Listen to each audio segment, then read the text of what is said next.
Erwin Chemerinsky, and I have the great pleasure of being the Dean of the University of California, Berkeley School of Law. In 1968, the Kerner Commission, the National Advisory Commission on Civil Disorders, wrote, "We're moving towards two societies, one black and one white, separate and unequal." It spoke powerfully of the racism policing and the police violence that was seen throughout the United States.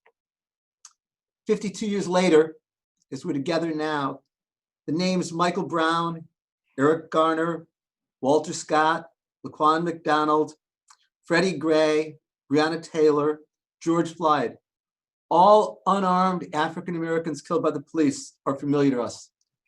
And of course, so many other names that we don't know who suffered the same fate. The statistics with regard to police violence are shocking. When you talk about African American men between the ages of 15 and 35, they are 9 times more likely than other men in society to be killed by police violence. For Latino men of the same age, they're twice as likely to be killed by police violence.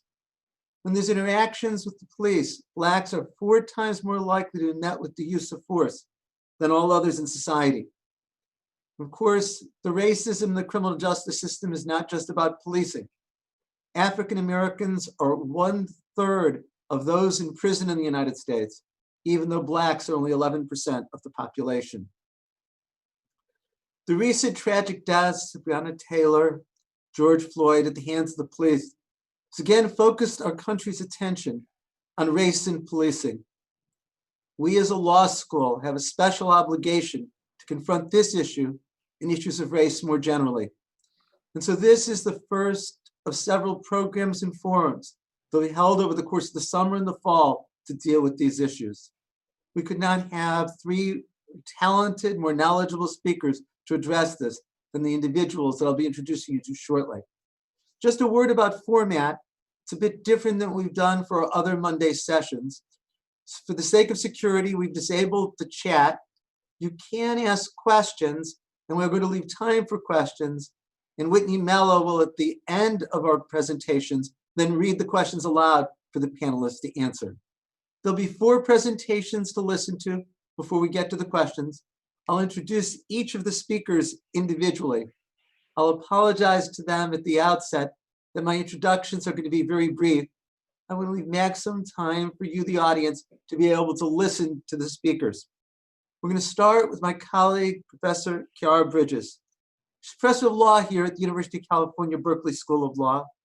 She received her undergraduate degree from Spelman College and both a JD and a PhD from Columbia University.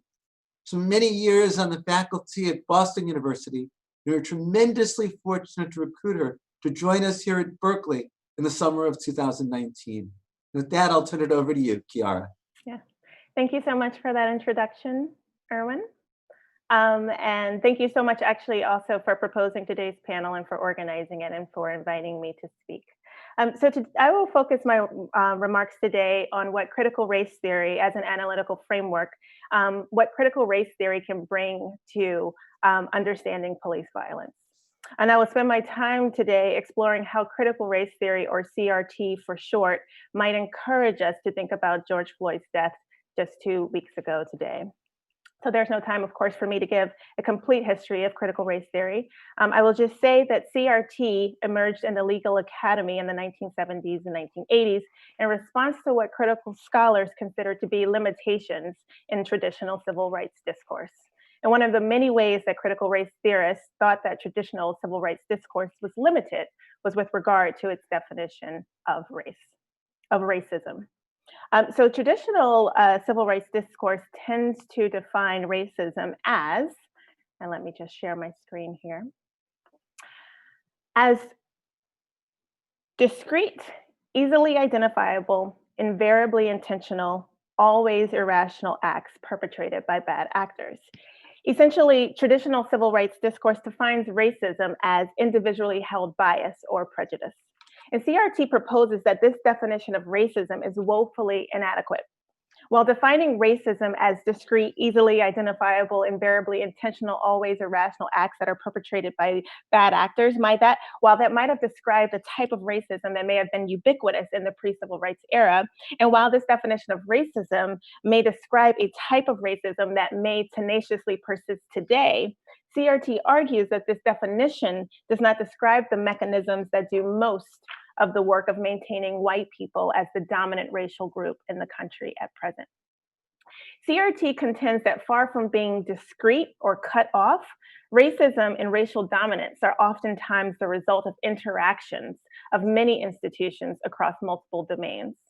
CRT claims that far from being easily identifiable, racism and the recognition of an act or omission as a species of racism, that frequently requires a theoretical framework to help us figure out which societal choices inflict racial subordination and consequently ought to be designated as racism. CRT proposes that racism is not invariably intentional. In the post-civil rights era, racism is oftentimes the unintended, if foreseeable, consequences of discrete choices that we have made. CRT also denies that racism is unvaryingly intentional. It posits that more often than not, CRT also denies that racism is unvaryingly irrational. It posits that more often than not, racism makes all the sense in the world.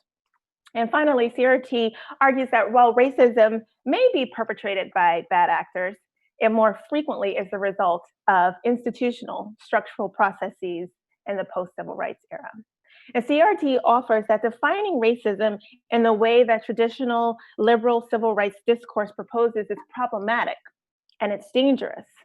When racism is only understood as bias and prejudice practiced by bad actors, it puts outside of the field of vision all of the institutions, structures, and systems that function to maintain the nation's current racial hierarchy. With that background, consider the questions that the traditional liberal definition of racism leads us to ask when we learn that George Floyd was killed after police officer Derek Chauvin kneeled on his neck for close to 9 minutes. That definition directs our focus to the police officer who killed him, Derek Chauvin, and it guides us to an interrogation of Chauvin and his views on race. So we ask whether Chauvin has ever used the N-word. We ask whether Chauvin has any Black friends. We ask whether Chauvin listens to hip hop. Essentially, the liberal definition of racism leads us to ask whether Chauvin is a bigot. And if we determine that Chauvin is in fact a bigot, then we can be comfortable concluding that Floyd's death is a manifestation of racism. If we determine that Chauvin is not in fact a bigot, then Floyd's death cannot be understood as a manifestation of racism. Notably, there is evidence that Chauvin may not be a bigot. He was married to an Asian woman after all. Can a white person be a bigot if he is married to an Asian woman? Can one dislike Black people while loving at least one Asian person? Can dislike of Black people and love of an Asian person be simultaneous? Please note that these are profoundly uninteresting questions to ask. Now, when racism is defined in the way that CRT proposes, we are encouraged to ask different questions about Floyd's death. When we learn that the police encounter that ended in Floyd's death began because Floyd might have been attempting to use a counterfeit $20 bill at a convenience store, we might remind ourselves of the definition of a white-collar crime. White-collar crimes are generally understood as nonviolent acts that result in financial harm and that are committed for financial gain. So the crime that Floyd was allegedly attempting to commit was a white-collar crime. Note as well that Eric Garner was allegedly committing a white-collar crime minutes before his death. As a reminder, in 2014, Eric Garner was killed after police officer Daniel Pantaleo put him in an illegal chokehold. Now, Pantaleo initiated the encounter that ended in Garner's death because Garner was illegally selling individual cigarettes from a pack. Now, New York State, like many other states, taxes the sale of cigarettes and tobacco products, and New York State collects taxes from the sale of tobacco products by requiring persons who sell these products to register with the New York State Tax Commission and to prepay taxes on the sale of the products through purchasing tax stamps. Now, when Garner sold the cigarettes without a license from the New York State Tax Commission and without the requisite tax stamps, New York State was not able to collect taxes on his sale of cigarettes. So essentially, Pantaleo attempted to arrest Garner because Garner was allegedly engaging in tax evasion, a white-collar crime. So again, both George Floyd and Eric Garner were allegedly engaging in white-collar crimes before their deaths. And again, white-collar crimes are generally understood as nonviolent acts that result in financial harm and that are committed for financial gain. CRT might encourage us to ask questions about how race informs our definitions of crime. I've been thinking a lot about recessions of late. In 2007, this country was thrown into the greatest economic downturn that the nation had experienced since the Great Depression of 1929. A brief history of the Great Recession: banks had relaxed their lending practices, giving bigger mortgages to borrowers who could not provide proof of their ability to make payments on these loans. Financial institutions packaged these mortgages into securities, and when homeowners eventually defaulted on their loans, the value of these mortgage-backed securities plummeted. Banks who owned these securities were unable to raise capital, and they teetered on the verge of collapse until the government bailed them out. The Great Recession was made possible by predatory lending and greed. What I want to highlight here is that the financial practices that led to the Great Recession were nonviolent, they resulted in financial harm, and they certainly were engaged in order to reap financial gain, but they were not crimes. CRT might invite us to ask, how does race and class influence which nonviolent harmful practices that are committed for financial gain are criminalized? And how does race and class influence which nonviolent harmful practices that are committed for financial gain governments decide not to criminalize, or rather to simply leave to agencies to regulate or not? Further, if Floyd was in fact trying to pay for something with a counterfeit $20 bill, why did he do that? Why had Garner felt compelled to sell single cigarettes from a pack on the sidewalks of Staten Island, New York? What does it reveal about the economic opportunities available or not available to Floyd that he thought that attempting to pay for some goods with a counterfeit bill was worth the risk? What does it reveal about the economic opportunities available or not available to Garner that an able-bodied adult man of sound mind considered selling individual cigarettes from a pack something that was worth his time and energy? Also, what empowered Chauvin, or any police officer for that matter, to engage with Floyd, an individual who was suspected in engaging in a nonviolent crime? What empowered Pantaleo, or any police officer for that matter, to engage with Garner, who was also suspected to be engaging in a nonviolent, victimless crime? Specifically, why has our Constitution been interpreted to give the police the latitude to initiate contact with individuals suspected of engaging in nonviolent crimes? Moreover, when we learn that 46-year-old George Floyd suffered from coronary artery disease and hypertensive heart disease, health conditions that might have made the knee that Chauvin placed on his neck for close to 9 minutes much more likely to be deadly, we can ask questions about why Floyd has come to inhabit such a state of unhealth. Similarly, when we learn that 43-year-old Eric Garner suffered from a host of health issues, including asthma, that made the illegal chokehold in which Pantaleo put him much more likely to be deadly, we can ask questions about why Garner had come to inhabit such a state of unhealth. Why did Floyd, as well as so many Black people in this country, suffer from heart disease? Why did Garner, as well as so many other indigent folks in this country, suffer from obesity? Why did Garner, as well as so many other poor people of color, suffer from asthma? Why did Floyd and Garner, as well as so many other Black people, suffer from hypertension? The answers to this batch of questions do not involve malicious actors, but rather deadly systems and structures. And just a shout out to the novel coronavirus. At this point in the US's encounter with COVID-19, most are aware that the disease has disproportionately killed Black people. This is true because of racial disparities in health, because of structural racism, Black people suffer from higher rates of the underlying health conditions, the asthma, the hypertension, the heart and lung disease, the diabetes, that are risk factors for developing a particularly severe case of COVID-19. In other words, well before their encounters with the police officers who would eventually kill them, Eric Garner and George Floyd's bodies had already been damaged by the structural racism that has made COVID-19 particularly devastating among communities of color. Defining racism in the way that the liberal tradition proposes disallows us from looking at these broader issues. Instead, it keeps our attention squarely focused on the individual police officer who kneeled on Floyd's neck for close to 9 minutes. It keeps our attention squarely focused on the individual police officer who placed Garner in an illegal chokehold. In this way, we see that the liberal definition of racism suggests that in order to fix any race problem that the nation continues to have, no great societal reformation is necessary. Few will argue that there are a large number of bigots roaming the states in the post-civil rights era. Of course, bigots exist, and they might even occupy positions of power. Hell, they might even be police officers. However, most people across the political spectrum would probably all agree that bigots are in the minority in this country. Now, if racism is only individually held bias or prejudice, and if biased or prejudiced individuals are in the minority, then racism is an aberration. And if racism is an aberration, then racial justice will be achieved when these aberrant individuals are identified and denied the ability to harm others. The work of anti-racism then is simply to remove these blemishes from an otherwise perfectly good body politic.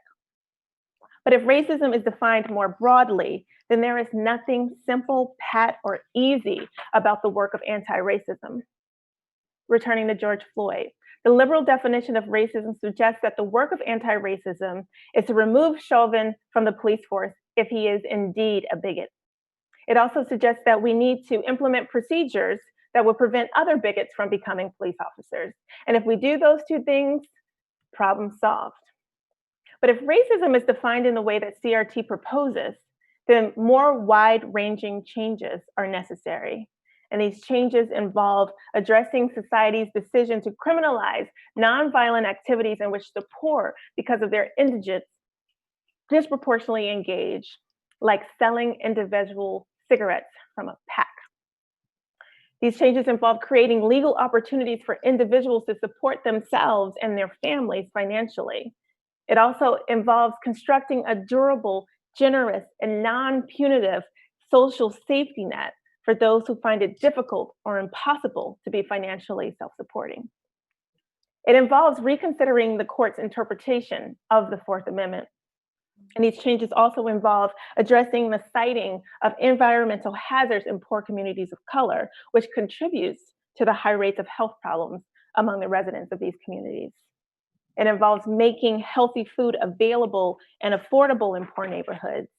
And it involves tackling the myriad reasons why people of color in this country are sicker and die earlier than their white counterparts, which includes our two-tiered healthcare system and the deadly toll that racism-related stress takes on the bodies of people of color. And so this example reveals that CRT's definition of racism means that anti-racism requires an extensive, some would say radical, reordering of society. And so I will conclude by saying that I think we should protest George Floyd's death, but we should keep in mind that what we are protesting is bigger than Derek Chauvin, it's bigger than the Minneapolis Police Department, it's bigger than policing, it's bigger than the criminal legal system as a whole. We are protesting a racial order of things that has found a number of different ways to shorten and end non-white people's lives. Thank you. Thank you, Kiara, for that terrific presentation. We're next going to hear from Professor Osagie Obasogie. He's the Haas Distinguished Chair and Professor of Bioethics, received an undergraduate degree from Yale, a law degree from Columbia, and a PhD from Berkeley. Osagie, I'll turn it over to you.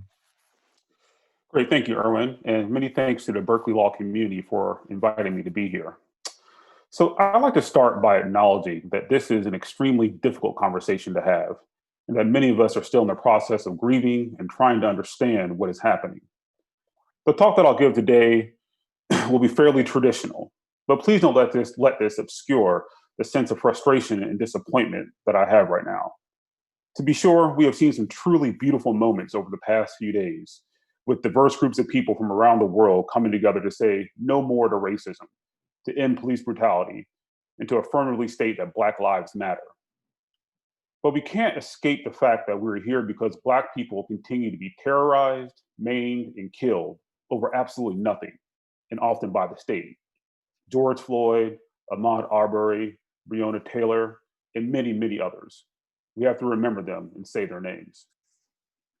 Much of my current work is at the intersection of constitutional law, policing, and medicine. So today, I want to briefly explore the role that medical examiners play in producing narratives of dysfunction about the Black body that compromise investigations into police killings. I'll start with a few comments about George Floyd's murder and autopsy, and then zoom out to offer a few broader thoughts on the relationship between medical examiners and prosecutors, and why reform is needed here as much as any other place in the criminal legal system.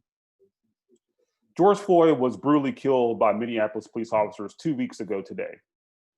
And despite the gruesome video of Officer Derek Chauvin slowly killing Floyd over 9 minutes with his knee to Floyd's back and neck, it took 4 days for prosecutors to enter a criminal complaint. So there are two aspects of the complaint informed by the medical examiner that I want to focus on. First, the initial complaint describes the preliminary findings from Floyd's autopsy.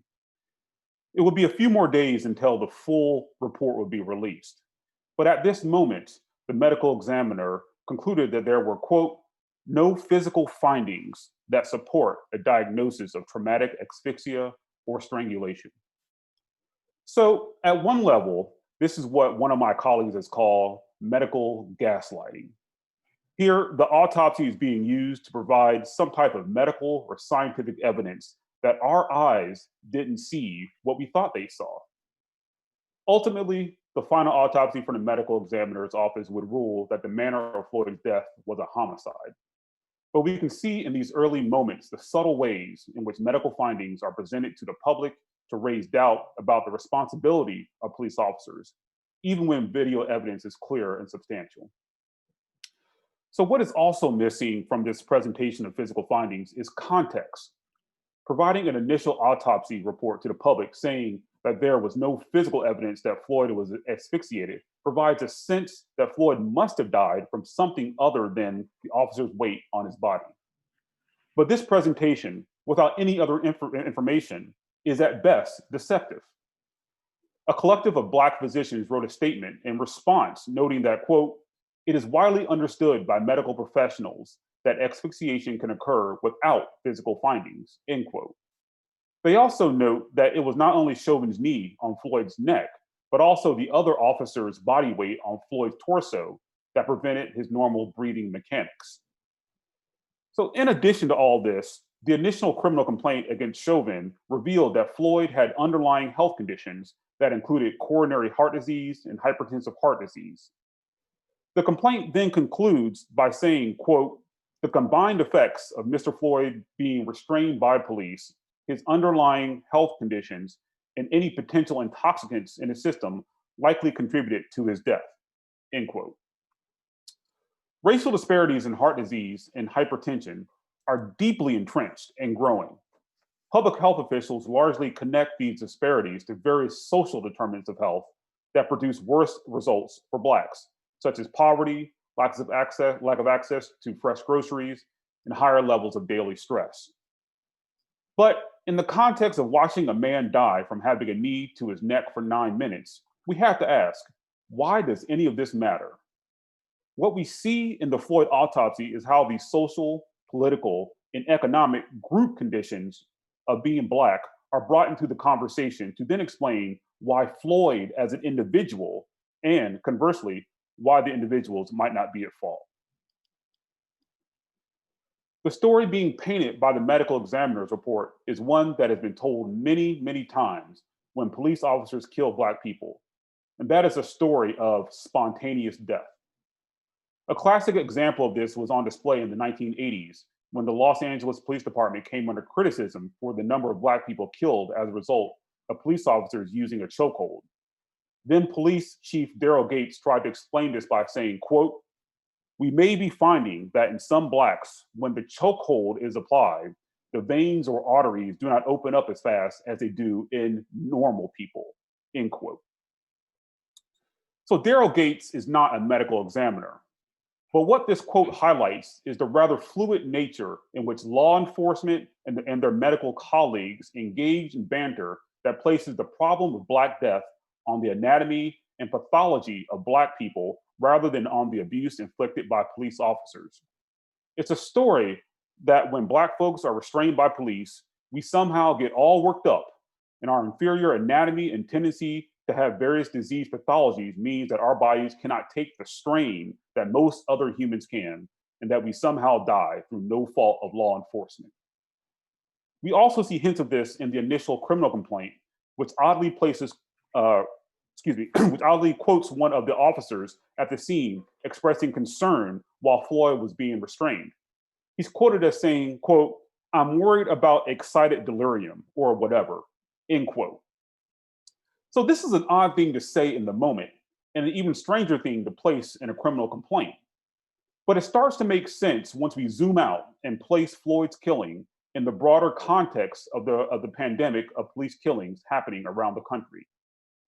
Excited delirium received its first modern use in the 1980s as a way to explain the acute onset of aggression, paranoia, or unusual physical strength exhibited by cocaine users that often led to their sudden death. Over the years, the condition has been detached from drug use per se to reflect a psychiatric condition that resembles a disturbed state of mind that can lead to adverse physical consequences and can lead to a person to die without explanation. In recent years, excited delirium has become increasingly used by law enforcement to justify using physical and chemical restraints and force against people, and how that has been used by medical examiners to explain why some people suddenly die in police custody. But here's the problem with all this. There is little evidence that excited delirium even exists. The diagnosis is not recognized by the American Psychiatric Association or the International Classification of Diseases, the two primary authorities on identifying psychiatric conditions. Excited delirium emerged in the context of other racist and unfounded medical diagnoses created in the midst of the 1980s crack cocaine epidemic to explain the behavior and outcomes of drug users.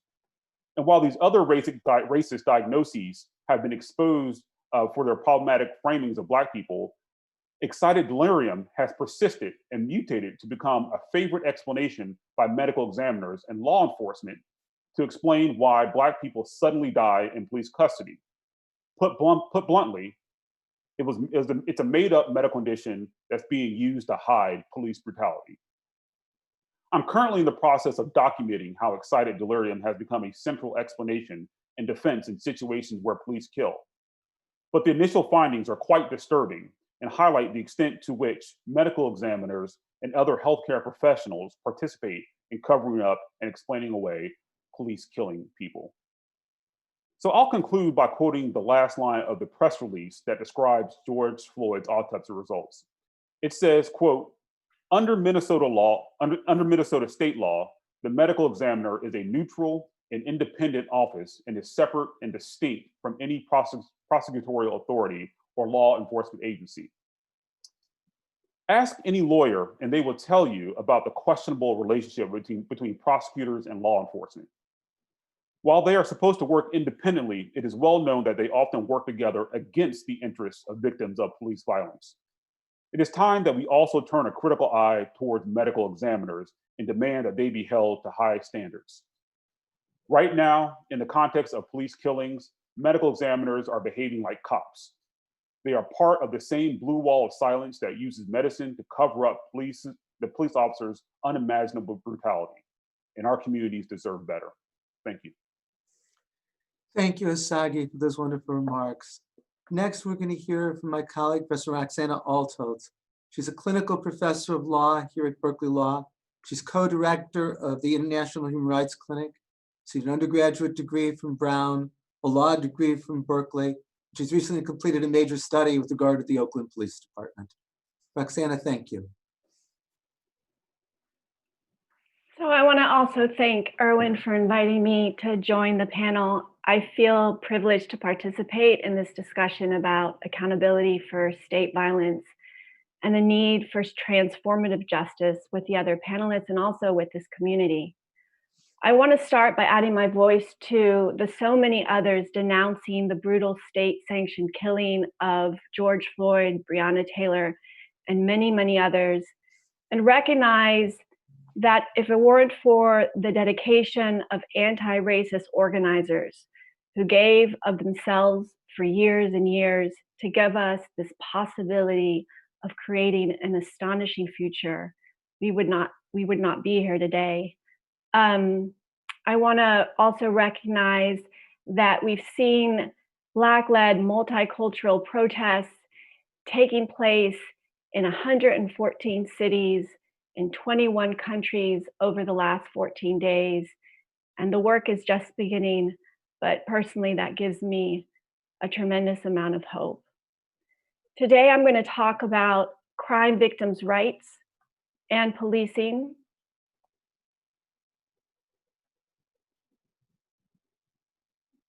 I hope you can see my slides.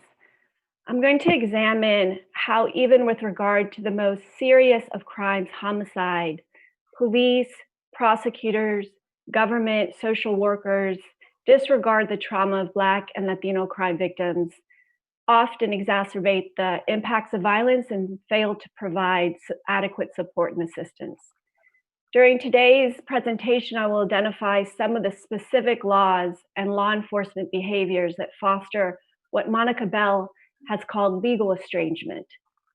And this is the perspective held by many from poor communities of color, that the police are illegitimate, unresponsive, and ill-equipped to ensure public safety. My remarks are based on the findings and conclusions of a study the clinic issued earlier this year about unsolved murders in Oakland. I'm going to use quotes from the interviews we conducted for that study to center perspective and insights of family members of Black and Latino homicide victims whose murders remain unsolved. I want to begin by providing some context about Oakland communities that experience high rates of victimization. Oakland has a long history of political activism and civic engagement. Just in the last few days, local high school students of color have organized protests and marches attended by tens of thousands. Oakland is also one of the most racially diverse cities in the country, with significant numbers of white, Black, Latino, and Asian residents, although gentrification is eroding that diversity.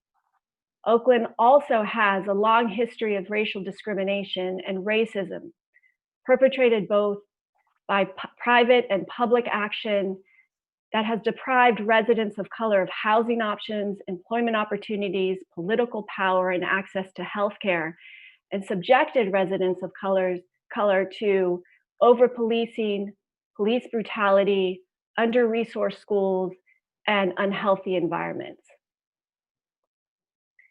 Since the 1990s, Oakland has had some of the highest rates of violence in the country. Per capita, Oakland's homicide rate has been consistently 3 to 6 times state and national levels. In the last decade, approximately 76% of the city's homicide victims were Black. During that time period, police made arrests in approximately 40% of Oakland homicides involving Black victims and approximately 80% of homicides involving white victims. In East and West Oakland neighborhoods where most of the city's Black families live, police made an arrest in less than a third of murders. As a result of high rates of violence and low arrest rates, the Oakland Police Department has over 2,000 cold homicide cases on its books. These graphs and numbers give us a partial image of twin maladies, violence, and what in the human rights field we call impunity. Oakland is not war-torn Bosnia or Colombia, but the ways the state has failed families of Black homicide victims implicate human rights. The systematic failure to prevent violence, investigate, and provide support and assistance to family members without discrimination in Oakland is arguably a violation of international human rights law. By using the concept of impunity, I want to draw attention to the underexamined impacts of unsolved murders on family members of the victim and surface the consequences of over-policing and under-policing Black and Latino communities, and the consequences of denying Black and Latino crime victims equal access to government assistance and support. Nationwide, the experience of impunity for homicide is most familiar to Black families. An investigation by the Washington Post found that police failed to make arrests in 26,000 homicides during the last decade. And more than 18,600, or 71.5% of those unsolved homicides, the victim was Black. African Americans, especially Black youth, are at a disproportionate risk for exposure to violence and trauma. Nationwide, homicide is the leading cause of death for African American men ages 10 to 34, and Black youth are 7.8 times more likely than whites to experience the homicide of a loved one. On average, African Americans experience a homicide of 2 loved ones in their lifetime. As disturbing as these numbers are, they tell us little about the lived experience of family members in the unsolved murder cases. A more detailed picture emerged from the interviews we conducted with family members of Oakland homicide victims. Every homicide leaves a disaster in its wake. The family members of homicide victims experience diverse, intense, and prolonged impacts that affect every dimension of their lives: psychological, emotional, behavioral, physical, financial, occupational, social, and spiritual. A study found that 50% of family members show symptoms of PTSD, and almost a quarter had developed the disorder. 27% of family members interviewed for one study had quit their jobs within 2 years of the murder or were fired after missing work. One father I spoke with said that the daily pain associated with the loss of his son was like having to crawl through broken glass. Oakland law enforcement practices can and often do exacerbate the adverse impacts family members experience. Our research indicates that law enforcement treatment of family members at critical moments, during death notification, at the crime scene, during the subsequent investigation, often generated mistrust, frustration, and exacerbated stigma felt by the family members we interviewed. The Oakland Police Department does not have a protocol for death notification. The vast majority of family members we interviewed learned of the homicide first from family, friends, or strangers rather than an officer of the law. This quote is from a father describing the desperation he felt for official information about his son. He told us, "I went to the morgue. I was banging on the morgue door. I was telling them to open the door. I was trying to get them to open the door so I could run in because I needed to see my son's face. I would have gotten arrested to see him. I didn't want to hear second, third hand. I wanted to know from the officer that was on the scene." The Oakland Police Department does not have a protocol for addressing the needs of family members at the crime scene. At the crime scene, family members encountered police who were ill-equipped to address their grief and trauma.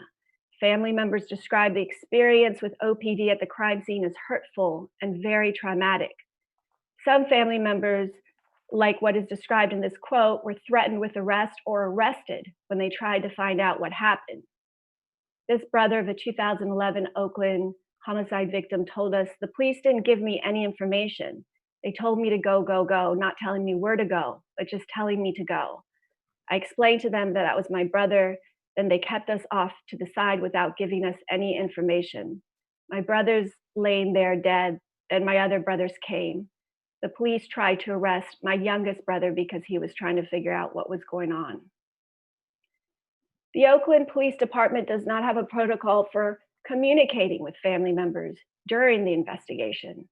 The vast majority of family members we interviewed spoke with detectives in the days after the murder and then had no contact with investigators for extended periods of time. This quote describes a typical experience.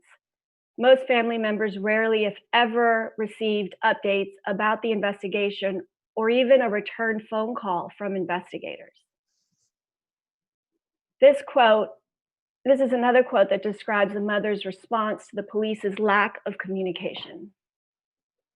This mother of 2000 of double homicide victims from 2000 said, "I could not understand why the police investigators were so seemingly negligent and their way of communication was so harsh, because we're already very fragile. Like a rose, when you pinch it, it's going to bruise. I didn't know what to do, so I just became angry one day and I went to the police station and I said, somebody's going to talk to me. I'm not leaving here until I talk to the chief, excuse me." The OPD's approach to communication really varied widely. Some investigators provided family members with information about the identity of suspects, even though they had no intention of arresting, and did so with seeming disregard for the risk it would spur retaliatory violence.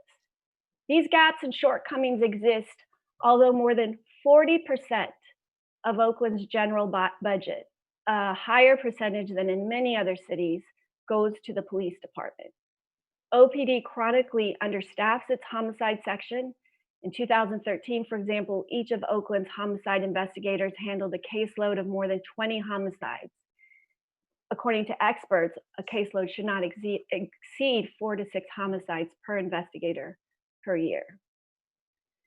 The stakes really could not be higher for law enforcement during these investigations. When law enforcement disregard, or discriminate against family members who have suffered the devastation of homicide, they're sending a message about the victim's value to society and challenging their family's sense of belonging. As described in this quote, they're breaking a social contract. The majority of family members we interviewed for this report had experienced the homicide or shooting of more than one family member. One man we interviewed, his son's mother, brother, and his nephew had been killed in separate incidents in Oakland, and all the murders were unsolved. Most families we interviewed did not believe the police had conducted a reasonable investigation and that into their loved one's murder. Most believed law enforcement's prejudice and bias contributed to the police's failure to solve the murder. Many family members said the police treated them like criminals and the victim like a number. The term public service murders was used to describe the family members' perception of how the police viewed the death of young Black men in Oakland and why the police did not properly investigate them. And this is a quote from a mother of a homicide victim and who is a crime victim rights advocate.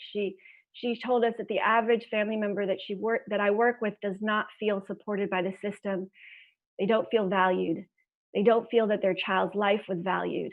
It doesn't matter if a child was on drugs or even if the child contributed to the crime. For a mother, that's our baby.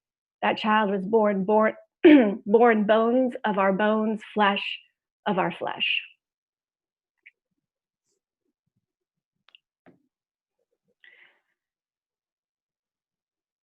Family members also describe their repeated efforts to counteract the pernicious effects of bias and racism.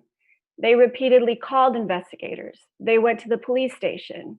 They conducted parallel investigations, often at their own peril. Some of Oakland's most important community-based organizations that are currently providing services to families of homicide victims were created by the mothers of homicide victims. What emerged from the interviews was that the lack of justice, stigma, and blame collided to disenfranchise the grief of family members.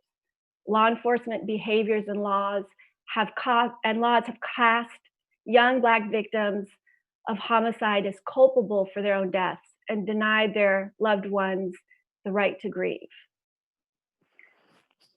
In recent years, the federal government has allocated $2 to $3 billion each year for crime victims' rights services and compensation programs. Every state in the country has a program to compensate and assist crime victims. Each year, the state of California allocates tens of millions of dollars to help crime victims and their families with expenses resulting from the crime.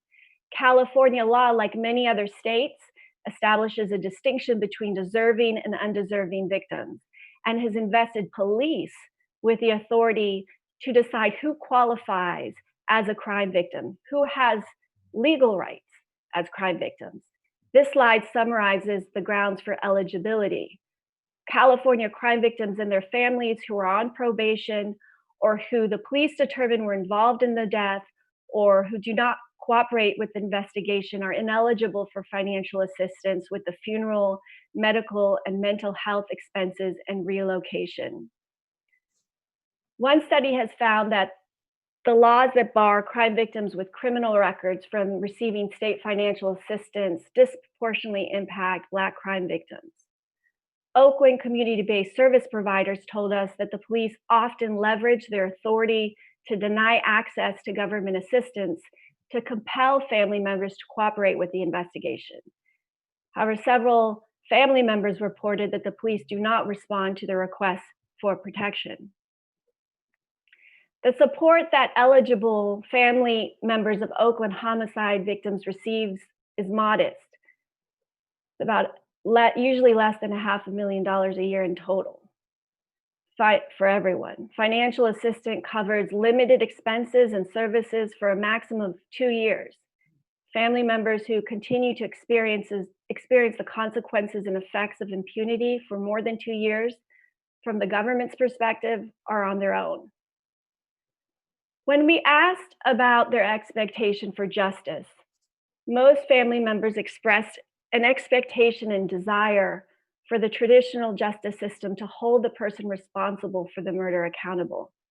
But behind this call for accountability was a desire to prevent future violence, as what is represented in this quote. It's very hard for me because I feel like this little boy is going to hurt somebody else. I don't want to see another mother go through what I'm going through, not even his mother. Most family members held a more holistic view of justice than is accommodated by a police and court-centric approach. Another mother whose son had been killed, a caregiver really, whose son had been killed and who herself worked in the prison system, expressed her thoughts about incarceration in this way. In my utopia world, offenders would have to go through one of the many programs that I know is effective in helping people who cause harm gain empathy and accountability for the harm and heal from their own harm. Because I have not met anybody, and this is my 33rd year working in the prison system, I have not met anybody who's caused harm who had no harm done to him. That opportunity to heal should supersede punishment. From the perspective of many family members, justice should address their needs by providing support and assistance and by honoring the memory of the victims. A family member put it succinctly when she said that when the victims' families are left behind hurting and abandoned, justice is not served. I know I'm out of time. I look forward to the Q&A and the opportunity perhaps to speak about recommendations. Thank you, Roxanna, for that wonderful presentation. I'm the last speaker on this panel, and I should say a word about why it is I'm speaking and my perspective. In part, my perspective comes from being a lawyer. For over 35 years, I've handled appeals on behalf of victims of police violence. I have a certiorari petition right now pending in the Supreme Court on behalf of the family of a man who died as a result of police abuse, ironically in the Minneapolis area. At the same time, I speak to this perspective of a scholar who's been teaching and writing about this for a long time. By coincidence, I'm right now working on a book about the Supreme Court and the police. My views, most of all, though, with regard to policing, were shaped by an experience almost 20 years ago in Los Angeles. I was asked to do a study of the Los Angeles Police Department in light of the Rampart scandal. I worked with a group of civil rights lawyers in doing this. I interviewed almost 100 police officers, many prosecutors, public defenders, judges. What I learned at the time was that Los Angeles was in a cycle that kept repeating itself. There would be a tragic incident involving race and policing. There would be a commission to study the Los Angeles Police Department. It would make recommendations. Some would be adopted, some not. The city would declare victory over the problem until the next incident, and the cycle would repeat itself. I believe that same thing has gone on in the United States. And my hope is that what we're seeing now in protests across the country will break that cycle and lead to meaningful reform. What I learned in doing the study of the Los Angeles Police Department is that cities rarely will voluntarily reform their own police departments. That police departments virtually never will reform themselves. That successful reform of police almost always is going to require external mandates and external oversights. Well, how can that be achieved through the law? The most obvious way is through lawsuits against cities, against police departments, against individual officers.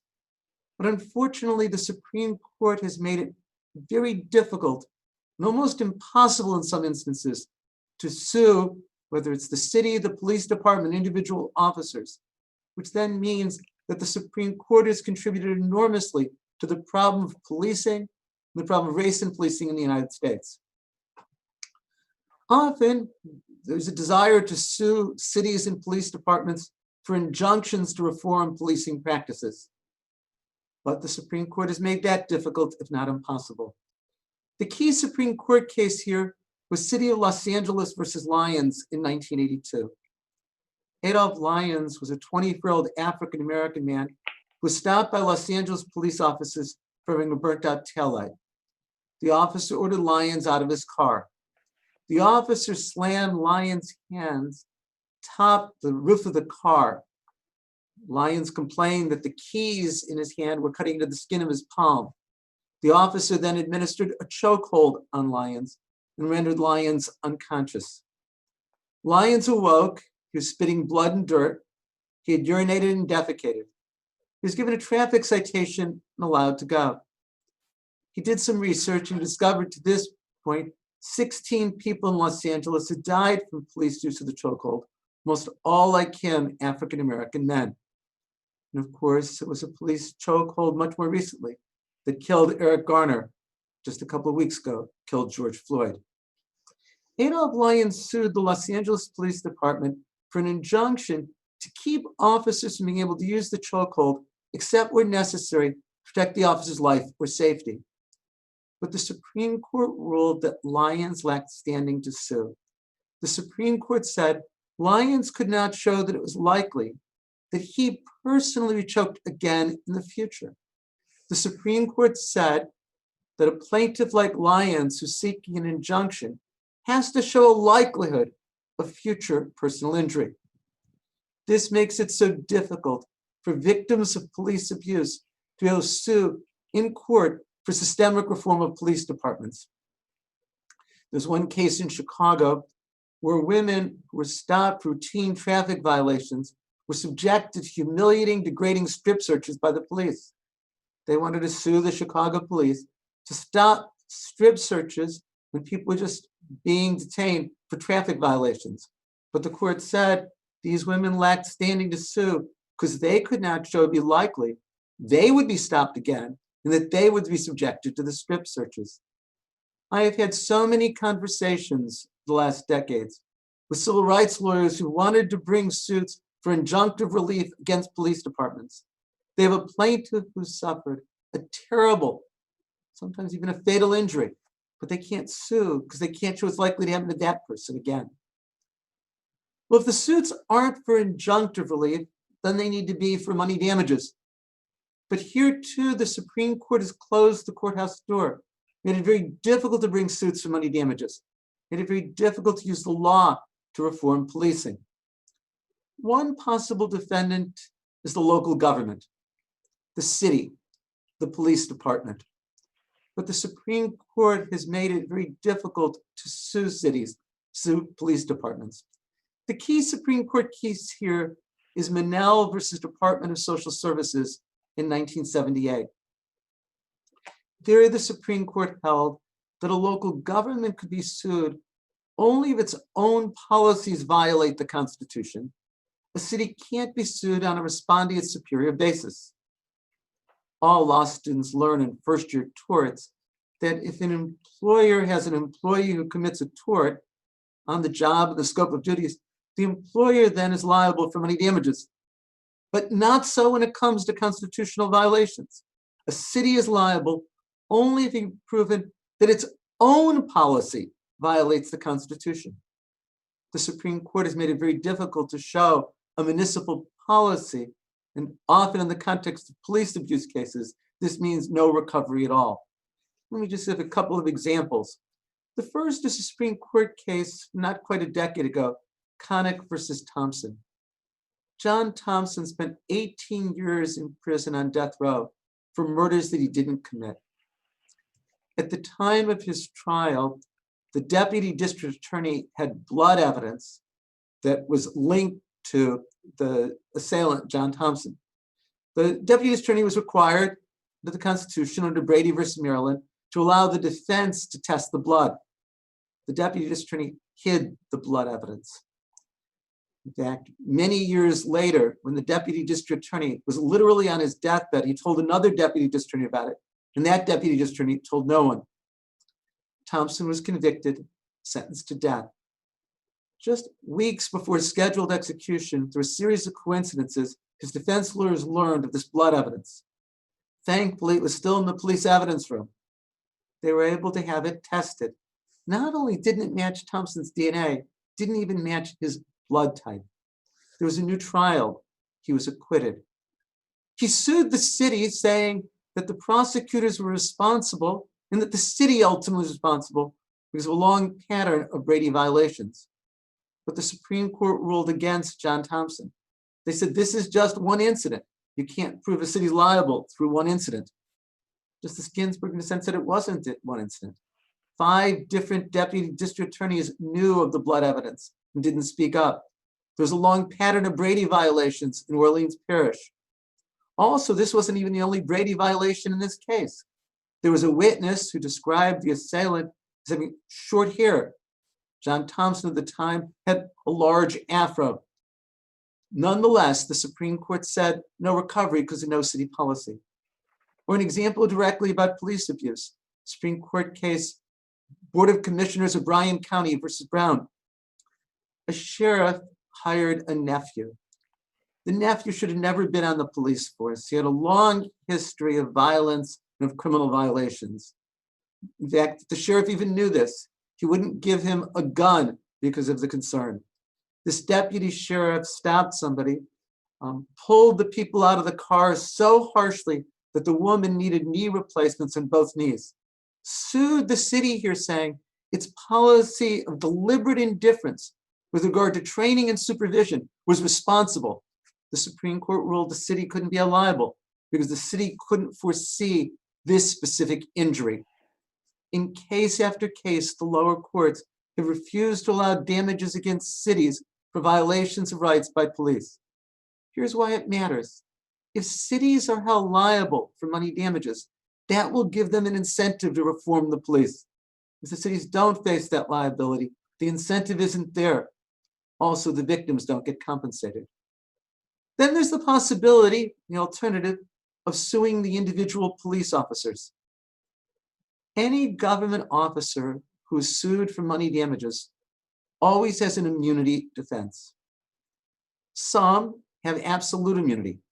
Prosecutors have absolute immunity for their prosecutorial acts, even if it involves knowingly using perjured testimony. Police officers have absolute immunity to civil suits for money damages if they commit perjury in court. But if there's not absolute immunity, this was called qualified immunity. And any police officer who's sued for money damages for a constitutional violation has qualified immunity. The Supreme Court has said that qualified immunity means that a police officer is held liable only if he or she has violated clearly established law that every reasonable officer should know. The Supreme Court has said it has to be a right established beyond dispute, and it has to be at a specific level of abstraction. In case after case, the Supreme Court has denied recovery against police when there's been excess of force based on qualified immunity. I'll mention just a few quick examples. There's Plumoff versus Rickard about 6 years ago. Police officers stopped a car from having a burnt out headlight. The officer asked the driver whether he'd been drinking. The officer asked the driver to get out of the car. Rather than do so, the driver sped away. There was about a 100-mile-an-hour short chase. At one point, the officer thought he had pinned the driver of the car, but the driver got away. The officer then began firing at the car, fired 3 shots. The car kept going. The officer fired 12 more shots. The driver and the passenger were both killed. Now, the officer could have let them go. They had the license plate number and tracked them down later for driving with a burnt out headlight, for evading arrest. Or the officer could have tried other things other than 15 shots. A lawsuit was brought, and the United States Court of Appeals for the Sixth Circuit said it could go forward to the jury. But the Supreme Court said no. The Supreme Court said when an officer fears possible harm to pedestrians, the officer can shoot and keep shooting until the car stops. The court said the officer protected by qualified immunity. Or another case, White versus Pauley, from just 2 years ago. The police followed a car off of the freeway. When the police got to the house, the people who were in the car being followed got out and went behind a wall. The officers and the people were talking. Another officer came onto the scene and immediately began firing shots. The officer just came on the scene, killed one of those people. A lawsuit was brought against the officer for doing this. The Supreme Court said, reversing the lower court, that the officer was protected by qualified immunity. Or another case a couple of years ago, Casella versus Hughes. Police officer was called to a scene. There was a woman who was obviously at the time mentally disturbed, hacking away at a tree with a knife. The officer told the woman to put down the knife. When she didn't do so, the officer shot and severely wounded the woman. The woman sued. The officer wasn't in danger. The knife was nowhere near him. The Ninth Circuit said it should go to a jury. But the United States Supreme Court said that the officer is protected by qualified immunity. As many, including conservative scholars and conservative activists, have said, the Supreme Court has moved qualified immunity to being virtually absolute immunity, which means we can't successfully sue police officers for excess of force. The deterrent that's lost from such suits is lost. Victims don't get compensated. A bill was introduced into Congress just today to eliminate or at least greatly modify qualified immunity to allow the legal system to provide recourse.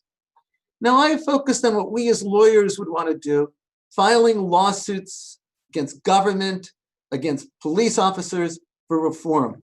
And I've tried to talk about how the Supreme Court has made it difficult. There is another tool that exists, a very important one with regard to police reform. It's a federal statute, 42 United States Code, section 14141.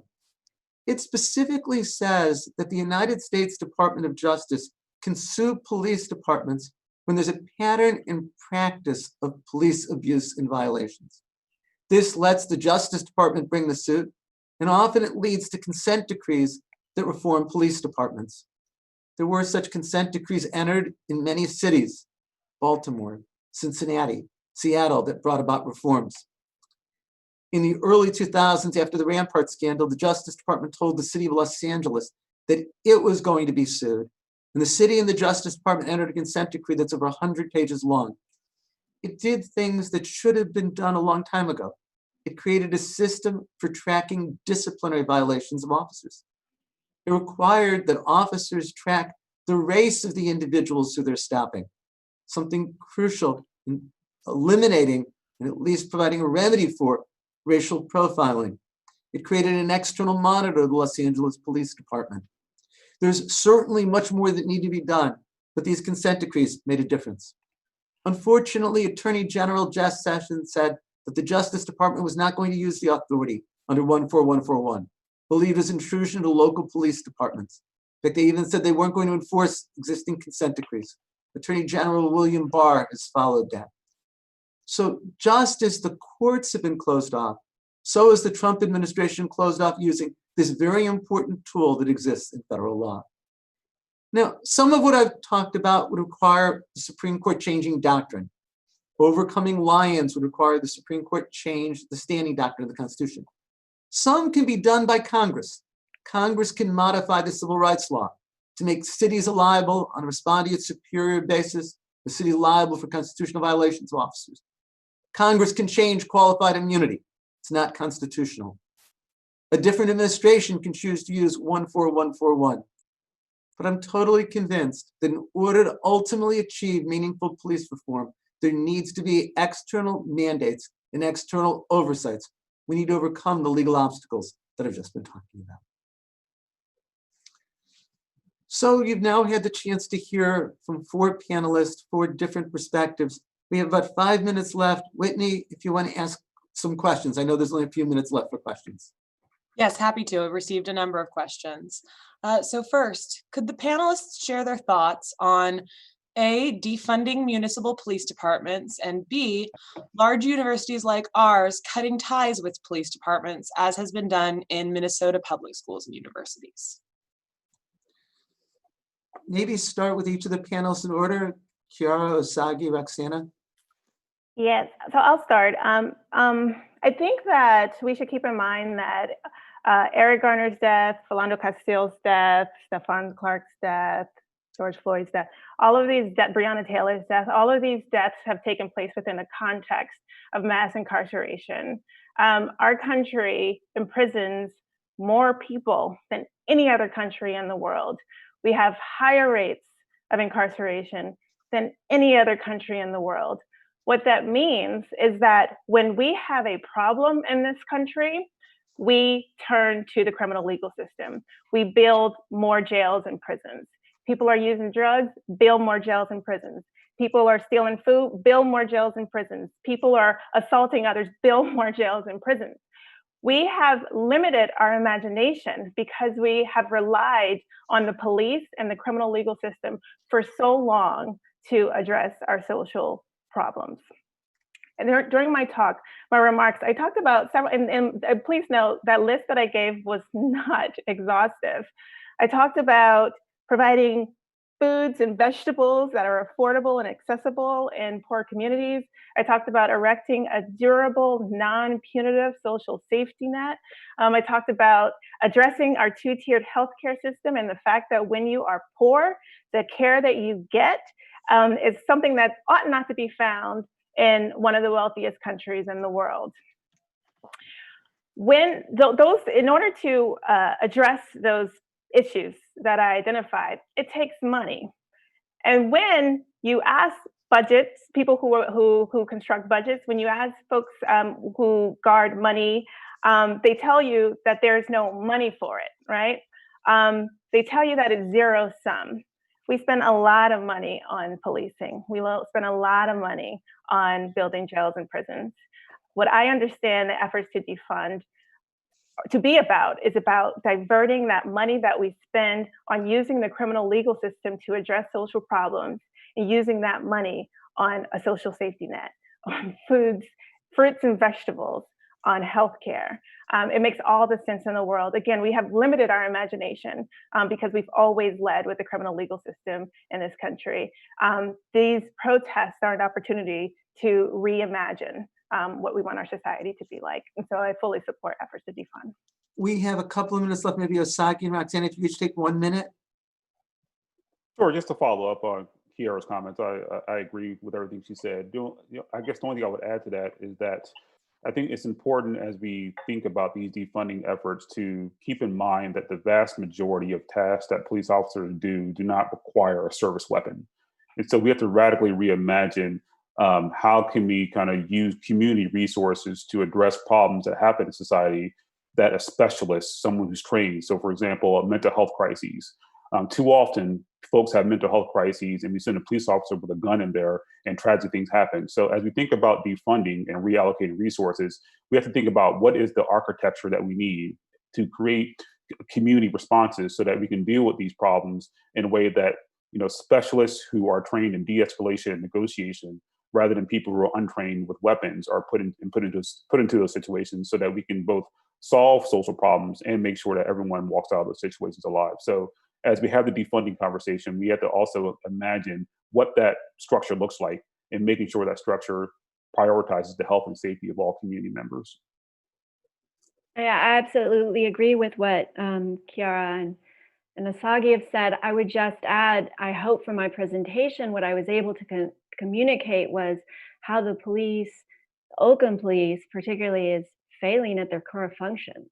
Oakland police has been under a consent decree for a decade and a half.